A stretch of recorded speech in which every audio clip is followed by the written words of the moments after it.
और बीएसपी की सुप्रीमो मायावती इस वक्त प्रेस कॉन्फ्रेंस कर रही हैं, सीधे आपको ले चलते हैं।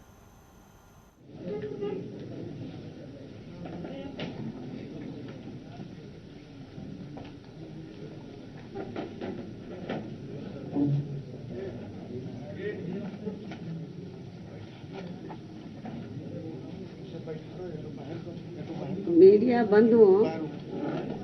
शुक्रिया आपका। यहीं बगल में रहना। मीडिया बंधुओं, जैसा कि आप लोगों को ये विदित है कि आज मेरा खुद का अपना जन्मदिन है और इस मौके पर सबसे पहले मैं अपने शुभ चिंतकों का व विशेषकर बीएसपी के उन लोगों का हार्दिक दिल से आभार प्रकट करती हूँ जो पूरे देश में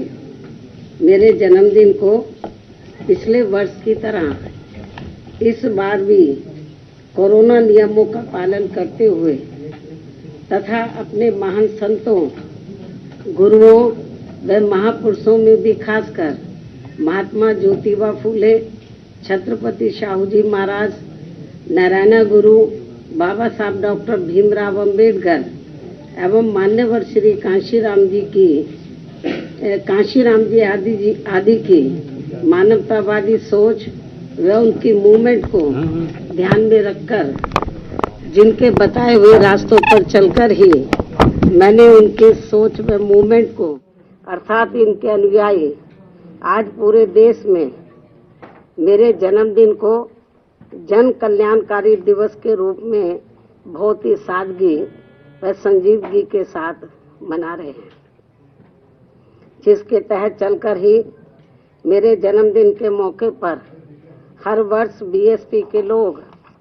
अपने आर्थिक सामर्थ्य के हिसाब से अपने अपने क्षेत्र में सर्व समाज में से विशेषकर गरीब, कमजोर, लाचार, असहाय व अन्य जरूरतमंद लोगों की विभिन्न रूपों में मदद भी करते हैं और इस बार भी मदद कर रहे हैं। और इस संदर्भ में मैं ये भी कहना चाहती हूँ कि खासकर कोरोना महामारी के दौरान परिवार में जिन कमाने वालों की मृत्यु हो गई है और उनके पीछे दुखी व पीड़ित चल रहे परिवारों की सरकारी मदद के अभाव में अब हालत काफी ज्यादा खराब हो गई है, तो उनकी भी पार्टी के लोग पिछले वर्ष की तरह इस वर्ष भी विभिन्न रूपों में काफी मदद कर रहे हैं। लेकिन इस मामले में दुख की बात यह है कि इस समय यूपी, उत्तराखंड व पंजाब आदि इन राज्यों में विधानसभा के आम चुनाव घोषित होने तथा चुनाव आचार संहिता भी लगने की वजह से अब यहाँ पार्टी के लोग इन सभी की किसी भी रूप में इस बार मदद नहीं कर पा रहे हैं, जबकि ये बात सर्वविदित है कि हमारी पार्टी समाज में विशेषकर गरीब, कमजोर, असहाय व अन्य उपेक्षित वर्गों के हित एवं कल्याण के लिए हमेशा अति गंभीर, संवेदनशील, ईमानदार व संघर्षरत रहती है, जिसके मुताबिक चलकर ही बीएसपी ने यूपी में 4 बार अपने नेतृत्व में यहाँ सरकार भी चलाई है। और इस दौरान हमारी पार्टी की सरकार ने मेरे जन्मदिन के मौके पर भी ऐसे लोगों के हित व कल्याण के लिए अनेकों जनहित की नई योजनाएं भी प्रारंभ की हैं, जिनसे इन्हें काफी ज्यादा लाभ पहुंचा है। लेकिन ये सब यहाँ जातिवादी, संकीर्ण, सांप्रदायिक व पूंजीवादी मानसिकता रखने वाली सभी विरोधी पार्टियों को अच्छा नहीं लगा है और फिर इन्होंने यहाँ बीएसपी के विरुद्ध अंदर एक होकर व किस्म के साम, दाम, दंड भेद आदि हथकंडे इस्तेमाल करके हमारी पार्टी को सत्ता में आने से रोका है, जिससे अब प्रदेश की जनता काफी हद तक समझ चुकी है, जिनसे हमें ये उम्मीद भी है कि यूपी में इस समय विधानसभा के लिए हो रहे आम चुनाव में बीएसपी को फिर से जनता यहाँ जरूर सत्ता में वापस लाएगी। और मैं भी उन्हें ये विश्वास दिलाना चाहती हूँ कि इस बार सत्ता में आने के बाद हमारी पार्टी अपने पूर्व के रहे शासनकाल की तरह ही फिर से यहाँ हर मामले में व हर स्तर पर अपनी सर्वजन हिताय व सर्वजन सुखाय की नीतियों पर आधारित ही सरकार चलाएगी। और इस संबंध में यहाँ मैं ये भी कहना चाहूँगी कि मैंने कुछ महीने पूर्व दिनांक 7 सितंबर को बीएसपी के प्रबुद्ध वर्ग के हुए सम्मेलन में इनकी सुरक्षा, सम्मान व तरक्की आदि को लेकर तथा इसके बाद 9 अक्टूबर सन 2021 को बीएसपी के जन्मदाता एवं संस्थापक मान्यवर श्री कांशीराम जी की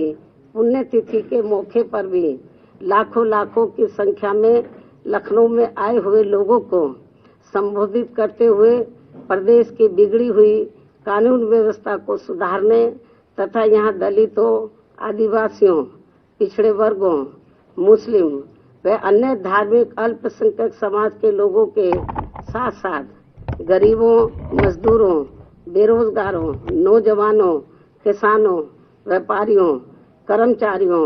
व अन्य विभिन्न क्षेत्रों में लगे लोगों के एवं छात्रों, युवाओं, महिलाओं, बुजुर्गों आदि के हित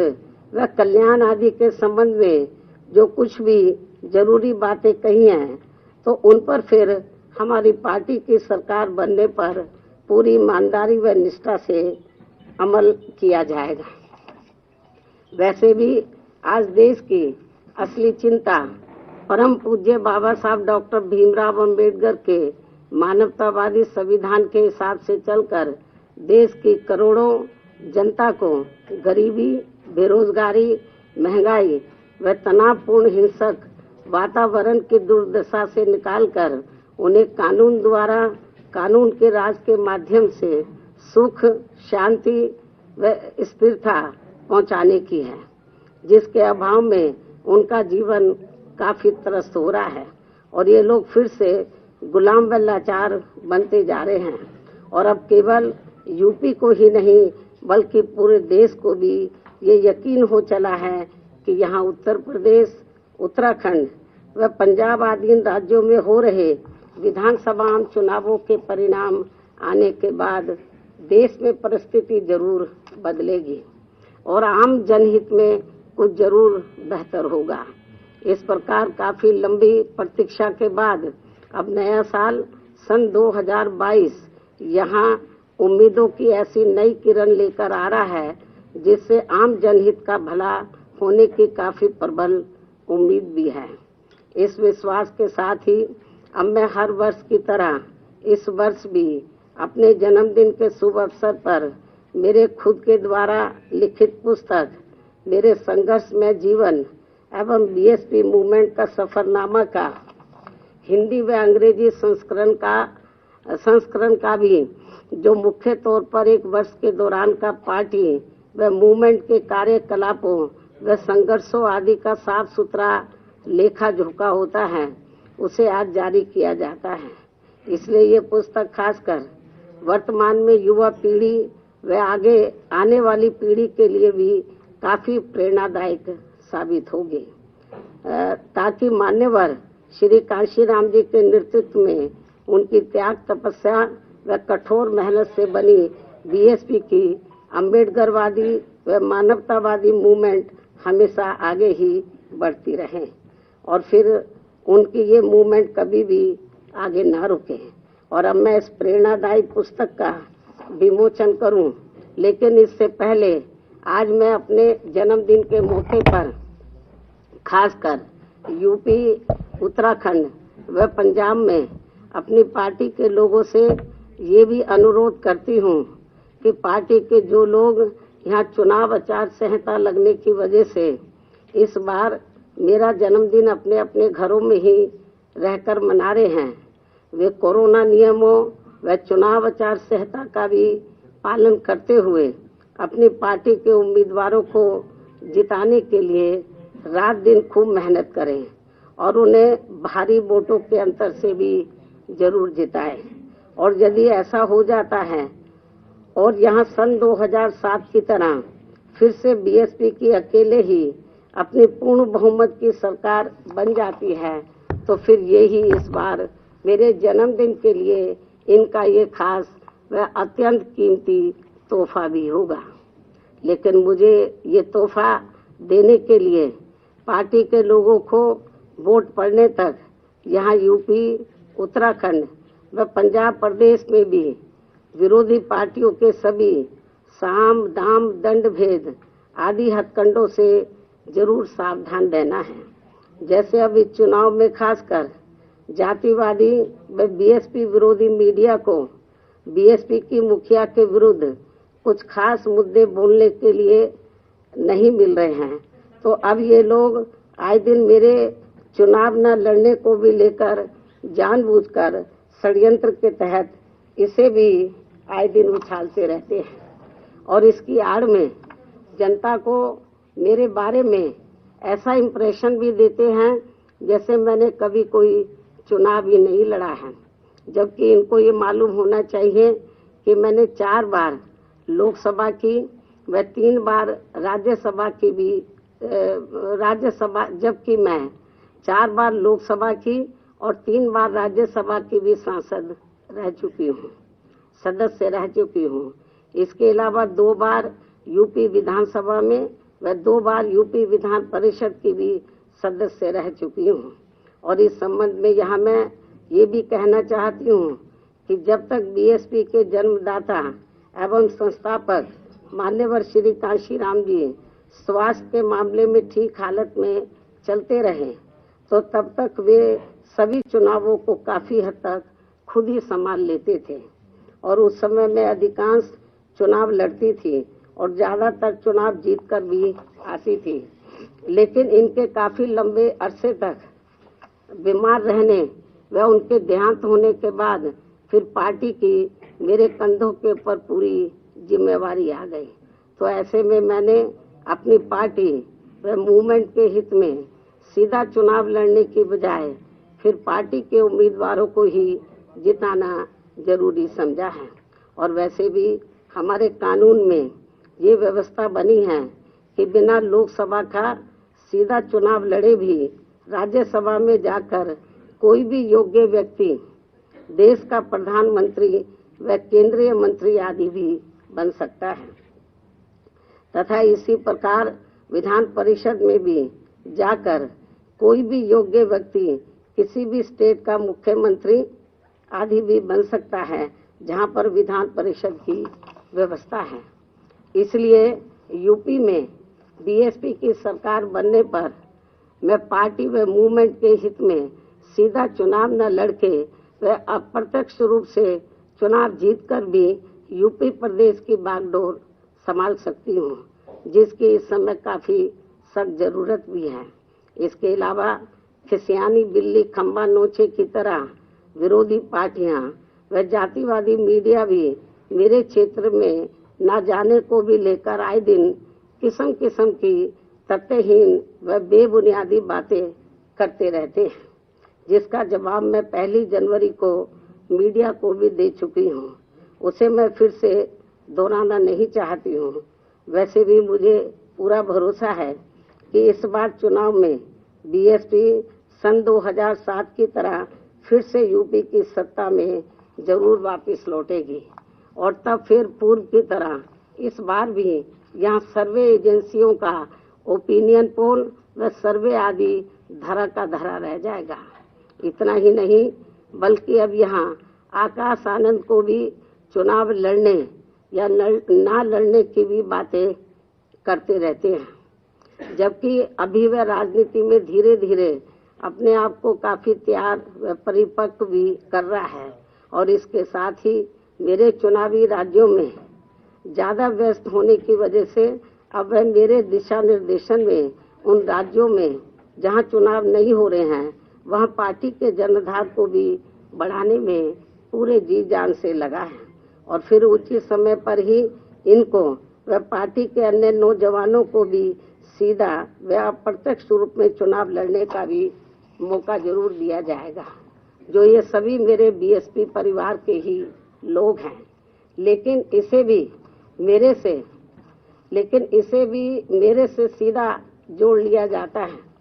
जबकि मीडिया व पूरे जगत को ये मालूम है कि मेरा अपना खुद का कोई निजी परिवार नहीं है, बल्कि मेरा पूरे देश में केवल गरीब, दलित, शोषित, पिछड़ा व उपेक्षित समाज ही मेरा ये बहुत बड़ा व विशाल परिवार है।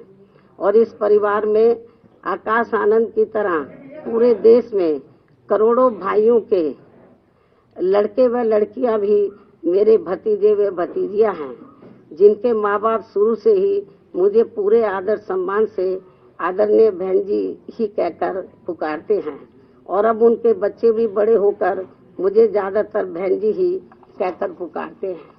जिनको भी राजनीति में आगे बढ़ने का पूरा मौका जरूर दिया जा रहा है। लेकिन इसे भी मीडिया में अधिकांश व्यंग तरीके से ही दर्शाया जाता है। ये सब इनकी जातिवादी मानसिकता नहीं है तो और क्या है, जबकि ऐसा करके ये लोग हमारे नौजवानों में और ज्यादा जोश पैदा कर रहे हैं। इसलिए ये सब करने से इनको कुछ भी राजनीतिक लाभ मिलने वाला नहीं है। इतना ही नहीं, यदि जातिवादी मीडिया व विरोधी लोग भी आकाश आनंद के पीछे जबरदस्ती ऐसे ही पड़े रहे, तो फिर मैं मान्यवर श्री कांशीराम जी की तरह इसको भी पार्टी में और भी ज्यादा बढ़ावा देती रहूंगी। और अच्छी बात यह है कि पिछले कुछ समय से यहाँ यूपी में पार्टी के राष्ट्रीय महासचिव व राज्यसभा सांसद श्री एस.सी. मिश्रा जी के बेटे श्री कपिल मिश्रा भी अपने नौजवान साथियों को अपनी पार्टी में पूरी मेहनत के साथ जोड़ने में लगे हैं। मुझे पूरा भरोसा है कि इस चुनाव में हमारे नौजवानों का भी काफी वोट बीएसपी को ही मिलने वाला है तथा यहाँ फिर से बीएसपी ही सत्ता में जरूर आएगी। इस उम्मीद के साथ ही अब मैं अपनी पुस्तक का विमोचन कर रही हूँ।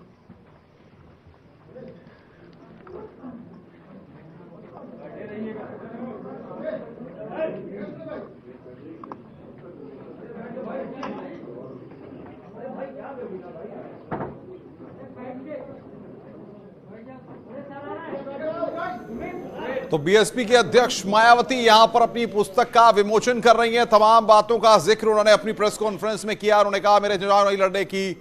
जो बात है उसको खबर को गलत तरीके से दिखाया गया। बीएसपी कार्यकर्ताओं को उन्होंने यहां पर मौका दिया जाएगा ये कहा। और जिस तरीके से देश और प्रदेश की जनता ने मुझे बहुत सम्मान दिया, मीडिया ने हमारे ऊपर तंज कसा, मीडिया को उन्होंने निशाने पर लिया और यहां पर अब वो अपनी किताब का विमोचन कर रही हैं। दलितों के विकास के लिए बीएसपी। और यह तस्वीर आप देखिए, मायावती अपनी किताब का विमोचन यहां पर कर रही हैं। ये आप देख रहे हैं इस वक्त अपने जन्मदिन के मौके पर बीएसपी की सुप्रीमो मायावती का जन्मदिवस है और इस मौके पर वो किताब का यहां पर विमोचन कर रही हैं। ये तस्वीर इस वक्त हम आपको दिखा रहे हैं।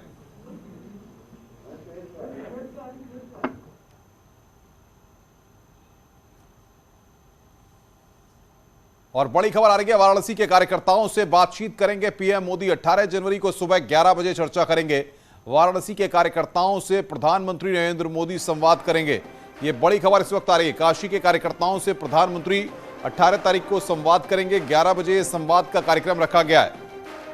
पीएम नरेंद्र मोदी काशी के कार्यकर्ताओं के साथ बातचीत करेंगे, संवाद करेंगे। ये जानकारी आ रही है इस वक्त। काशी के कार्यकर्ताओं से प्रधानमंत्री का कल 11 बजे संवाद होगा।